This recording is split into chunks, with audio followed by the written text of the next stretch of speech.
واتبعوا ما تتلو الشياطين على ملك سليمان وما كفر سليمان ولكن الشياطين كفروا يعلمون الناس السحر وما أنزل على الملكين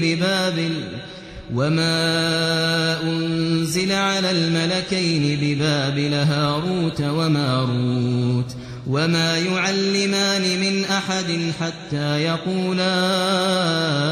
إنما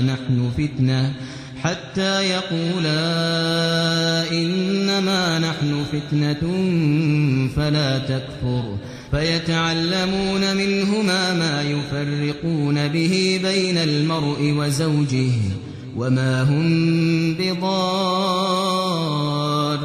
به من أحد إلا بإذن الله ويتعلمون ما يضرهم ولا ينفعهم ولقد علموا لمن اشتراه ما له في الآخرة من خلاق ولبئس ما شروا به أنفسهم لو كانوا يعلمون. الحمد لله رب العالمين والعاقبة للمتقين والصلاة والسلام على سيدنا ونبينا محمد وعلى آله وصحبه أجمعين. قال الله عز وجل بعد أعوذ بالله من الشيطان الرجيم فيتعلمون منهما ما يفرقون به بين المرء وزوجه. محترم ناظرین کرام، جیسے کہ اس وقت آپ کے سامنے یہ پروگرام اس سلسلے کی ایک کڑی ہے کہ جادوگر جہاں سے بھی آئے وہ ہرگز کامیاب نہیں ہوگا. یہ جادو سے متعلق ہے اور ہم سب کو یہ بات اچھی طرح سے جان لینی چاہیے کہ اسلام دنیا میں سب سے بڑا جو مسئلہ لے کر آیا یا جس مسئلے کو پیش کیا وہ اللہ رب العالمین کی توحید، اللہ کی معرفت اور اللہ رب العالمین کے حق، اس کو اچھی طرح سے واضح کیا. اور جہاں پر اللہ کے حقوق کو بیان کر کے ساتھ میں اللہ رب العالمین کی اس توحید الوہیت، ربوبیت اور اسماء صفات کی جو بھی ضدیں ہیں مثلا شرک، اسے بھی اچھی طرح سے بیان کیا. اور یہ بیان کرنے کے بعد کہ شرک کیا ہے اور اس کی کیا اقسام ہیں، اس کے بعد پھر ان تمام چیزوں کو بیان کر دیا اسلام نے جس سے توحید باری تعالیٰ میں کوئی بھی رخنہ اندازی ہو، جس کو ہم کہتے ہیں کہ حمایت توحید، یعنی اس گلستان توحید کی صحیح آبیاری کی. تو جو گلستان توحید کے اس بہترین گلستان کو یا ان پھولوں کو تباہ کرتا ہے، ان میں سے ایک بہت ہی بری چیز ہے، وہ جادو اور سحر ہے.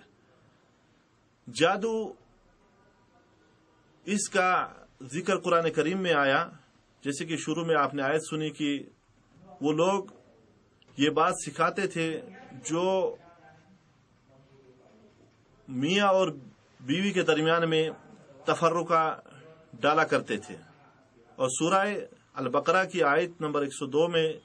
یہ بات واضح ہوئی ہے کہ اصل میں جادو کا سیکھنا اور سکھانا یہ دونوں کفر ہیں.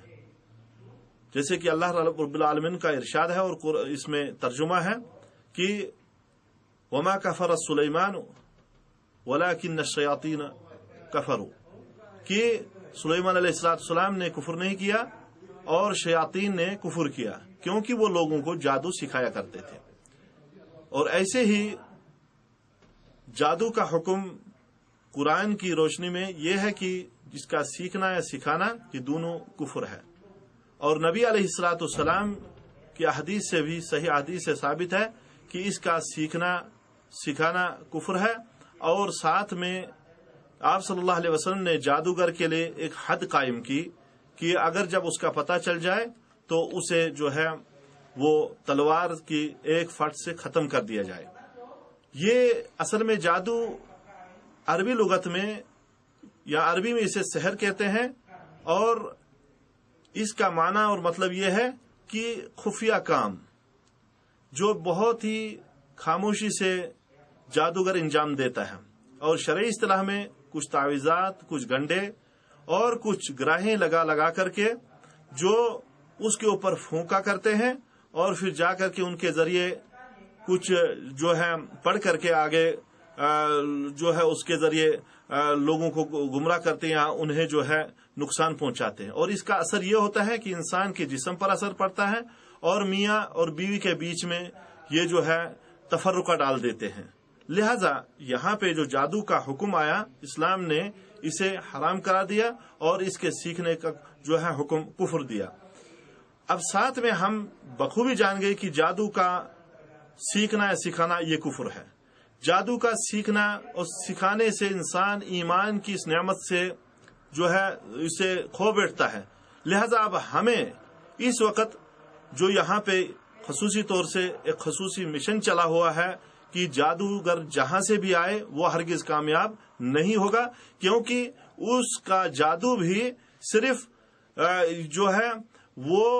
اسی وقت اثر کرے گا جب اللہ تعالیٰ کا حکم ہے۔ لہذا ہم آپ تمام لوگوں سے یہی گزارش کرتے ہیں کہ جو اس وقت شعبدہ باز، جو اس وقت ہاتھ اور پنجہ دیکھتے ہیں، جو طوطے لے کر کے پھرتے ہیں، ان کے قریب بھی نہ جایا جائے، کیونکہ نبی صلی اللہ علیہ وسلم نے منع کیا کہ ان کے پاس جایا جائے، اور ان کی بات کی تصدیق کرنا یہ بھی کفر ہے، اس لیے کہ نبی علیہ السلام نے ان کے جانے کے قریب بھی منع فرمایا کہ اگر جو ان کے پاس جاتا ہے اس کی نماز ہرگز قبول نہیں ہوتی۔ جو ان کی تصدیق کرتا ہے تو یقیناً اس نے محمد صلی اللہ علیہ وسلم پہ نازل دین کا جو ہے وہ انکار کیا۔ لہذا ہم تمام آپ لوگوں سے، آپ بھائیوں سے گزارش کرتے ہیں کہ جادوگر چاہے وہ آپ کا ہاتھ دیکھنے والا ہو، یا آپ کو اس وقت جھوٹے استخارے کے ساتھ جو گمراہ کر رہے ہیں، یا اس وقت جو آپ کو مستقبل کی خبریں دے رہے ہیں، آپ کو نوکریوں کے چکمے اور جو دھوکے دے رہے ہیں، ان سے بچیے۔ اگر یہ کسی بھی قسم کا فیل کرتا ہے کیونکہ ان کے ہاتھ میں خیر نہیں ہے۔ اور یہ پروگرام آپ کا بھائی رحمت اللہ بالی جو مکتب تعاونی و دعوت ارشاد طائف کی جانب سے آپ کے سامنے پیش کر رہا تھا، اللہ تعالیٰ آپ کو ایسے ان مجرموں سے نجات عطا فرمائے، اور جو اس ادارے کو اللہ تبارک تعالیٰ دن دگنی اور رات چگنی ترقی کی توفیق عطا فرمائے۔